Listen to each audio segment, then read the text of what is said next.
ইলিশের নিরাপদ প্রজনন নিশ্চিতে আগামী 13 অক্টোবর থেকে 3 নভেম্বর পর্যন্ত 22 দিনব্যাপী সারা দেশে ইলিশ আহরণ নিষিদ্ধ করা হয়েছে। এই সময় দেশব্যাপী ইলিশ পরিবহন, ক্রয় বিক্রয়, মজুদ ও বিনিময় নিষিদ্ধ থাকবে। কিন্তু এই সময়টাই কেন বন্ধ করা হয় ইলিশ ধরা? এমন প্রশ্ন অনেকের মনেই জাগে। তার মূল কারণ ইলিশের প্রজনন ও বংশবৃদ্ধি সুরক্ষিত রাখা। এটি ইলিশ মাছের সংখ্যা বৃদ্ধি ও সংরক্ষণের জন্য অত্যন্ত গুরুত্বপূর্ণ। প্রজনন ঋতুতে সাধারণত সেপ্টেম্বর থেকে অক্টোবর মাসের মধ্যে ইলিশ মাছ ডিম ছাড়ে, তাই নির্দিষ্ট একটি সময়ে মাছ ধরা বন্ধ করতে হয়। এর পেছনে রয়েছে বেশ কিছু সুবিধাজনক কারণ, যেমন প্রজননকালে ইলিশ ডিম ছাড়ে এবং বাচ্চা বেড়ে ওঠে। এই সময় ইলিশ ধরা হলে ডিম ছাড়া এবং বংশবৃদ্ধি বাধাগ্রস্ত হয়, ফলে ইলিশের সংখ্যা কমে যেতে পারে।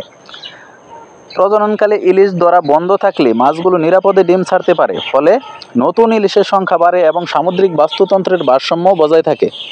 ইলিশের প্রজনন সুরক্ষিত রাখার মাধ্যমে টেকসই মাছ ধরা নিশ্চিত করা যায়।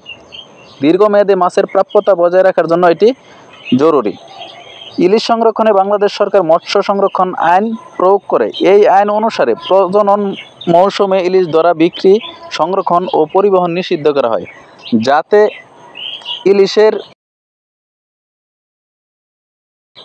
প্রাকৃতিক উৎপাদন বাড়াতে সাহায্য করে এবং ভবিষ্যতে ইলিশের মজুদ বৃদ্ধি এবং এর মাধ্যমে জেলেদের অর্থনৈতিক অবস্থানও সুদৃঢ় করতে সহায়ক ভূমিকা পালন করা যায়।